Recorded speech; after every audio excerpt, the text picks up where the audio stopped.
General, nung nakuha po si Quiboloy, naging usap-usapan po noon kung naaresto ba siya or sumuko ba siya. Pwede nyo bang liwanagan ito para sa amin? Paki-update nga po ang bayan. Once and for all, ano po ba ang nangyari? Enzo Recto, kalaban ang katiwalian at kasinungalingan, kakampi sa katotohanan at kabutihan. At the outset, ma'am, thank you very much for giving us the opportunity to present our side on this August body. This is the second time that we appear in the Senate, and in the first time, it resulted in our ability to show to the public what is happening during the 16-day operation inside the KOJC compound. And today, we do hope to continue with our quest for justice to help the victims look and find and receive the justice that they also deserve. Regarding the arrest of Mr. Quiboloy, in all intents and purposes, in our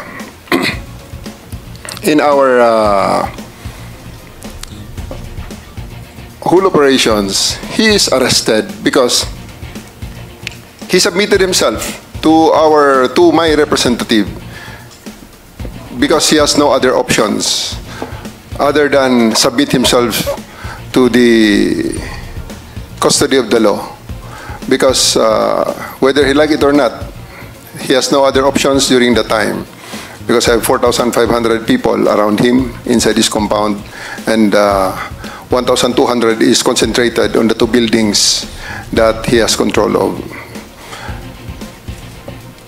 On the part that he is saying that he voluntarily surrendered, it is just on the colloquial and the popular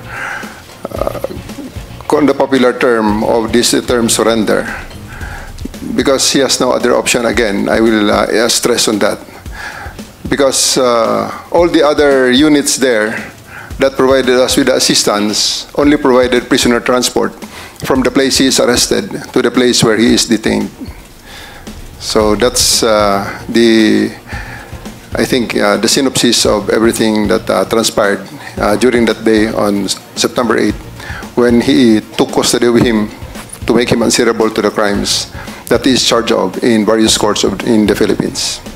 Salamat po, General. And bilang isang sibilyan, isang mambabatas, naiintindihan ko na anuman yung colloquial or popular term na gamitin, ang outcome ay nasa kamay na siya ng ating mga otoridad dahil sa environment na na-create nyo on the ground, no? Kasama itong 4,500 personnel nyo, na yung 1,200 ay dun lamang nakakonsentrate sa dalawang building kung saan siya tumagal, no, ng ilang mga araw. Yes, General. I do believe that the term surrender and arrest is being debated upon. Well, I do believe that the camp of Mr. Quiboloy would like to model the issue on the term the surrender and arrested, because it has great bearing on the criminal case that they are facing, ma'am. So they can use the voluntary surrender term as part of their maybe their defense for and prayer for leniency and cite it as a mitigating circumstance. However, it is not the case, and it was never the case in this situation, ma'am. Well, in any case po, General, tulad ng nagtiwala kami sa PNP na sa tulong ng ibang mga other units na nag-a-assist ay mapapasakamay nyo rin si Mr. Quiboloy. May tiwala rin ang komite ngayon sa Department of Justice na ma-handle alang-alang sa mga victim survivors at alang-alang sa ating bayan yung mga kaso ni Quiboloy. General, ang sabi niyo po ay may mga continuing crimes na nagaganap sa loob ng KOJC compound. At sabi niyo po na may mga iba pang mga biktima na gusto ng PNP pang sagipin. So, pwede po ba kayong mag-elaborate tungkol dito? As of the moment, ma'am, we are partnering with the Department of Justice in building up other cases to be filed against Apollo Quiboloy and his cohorts, his companions. Last week, we have filed sedition and inciting to sedition charges against them through the Department of Justice, and with the assistance of the special prosecutors assigned by the DOJ for this case. And there's still continuing build-up on the possible rescue of other people because we had experienced the extensive brainwashing. Mr. Kibuloy had a head start of around 30 years against the law enforcement, and we are just scratching the top. And I do believe that as time goes by, as people see the fallacies of his declarations, more people and more victims will be having the courage, will summon the courage to actually seek for the redress that the law is ready to give them. Maraming salamat para doon, General Torre. Yun din yung wish ng komiteng ito at napaka-importante yung sinabi nyo na may build-up pa kayo para sa dagdag na possible rescues. Of course, mga adults din at lalong-lalo na siguro yung mga bata tulad nung anak ni Miss Jocelyn na buti na rescue na rin niya, no? At sa tulong din ng DSWD at saka DepEd. Lastly for now, mula sa akin, General Torre, sabi nyo po, may mga humarang sa inyo sa pag-aresto kay Kibuloy. Ito ba'y, halimbawa, kagaya ng paglalagay ng mga fire truck, iba pang sasakyan para harangin yung highway mismo sa labas ng compound. Ito ba'y mga KOJC members din? O meron ding mga opisyal ng gobyerno? Sa tingin nyo ba ay may involvement pati yung local government sa pagprotekta kay Kibuloy? Well, on the direct evidence that we have right now, ma'am, we have seen members and non-members alike who had conspired to prevent us from serving the warrant of arrest for Kibuloy, or at the very least make it very, very difficult for us to actually do our job. And it's not for the persistence and faith of my superiors and the people from the government, and also the cooperation and the blood, tears, and sacrifice of my men, we would not have achieved and overcome that the obstacles that they did to prevent us from achieving the mission.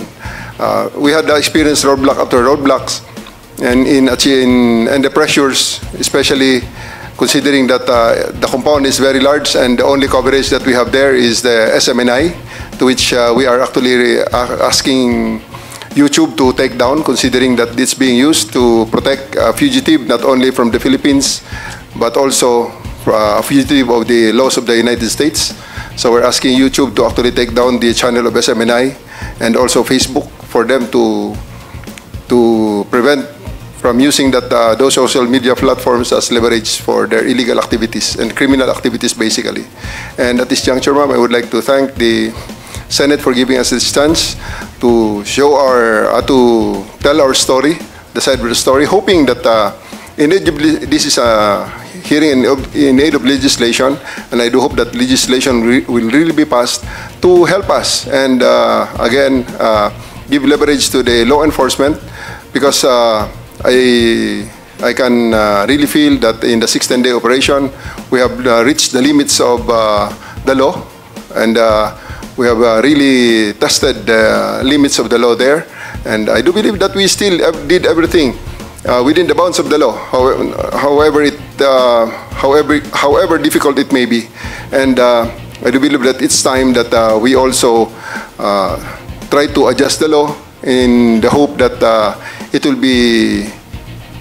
will be more responsive to the needs of the time, because if we only listen to all those telling us that, especially the lawyers of Apollo Kibuloy, telling us that we are doing things illegally because for 16 days we stay there without a search warrant, citing that the use of the warrant of arrest as basis of our search, and stay there in the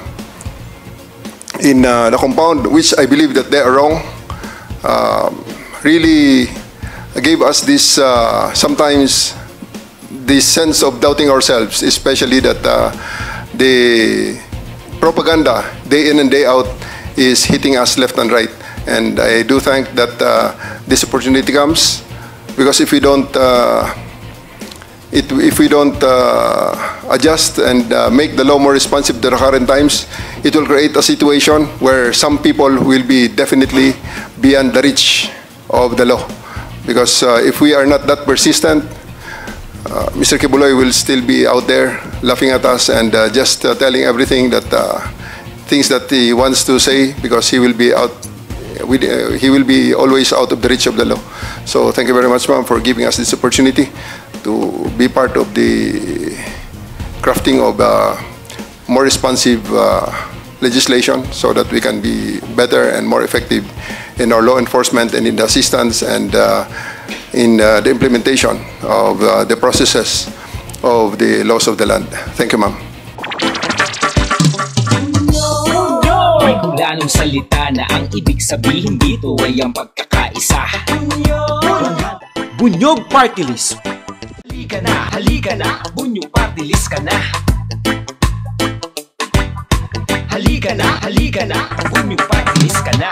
Sa susunod, ang atinang suportahan, Bunyog Party List, nagtataguyod ng katotohanan, lumalaban para sa bayan.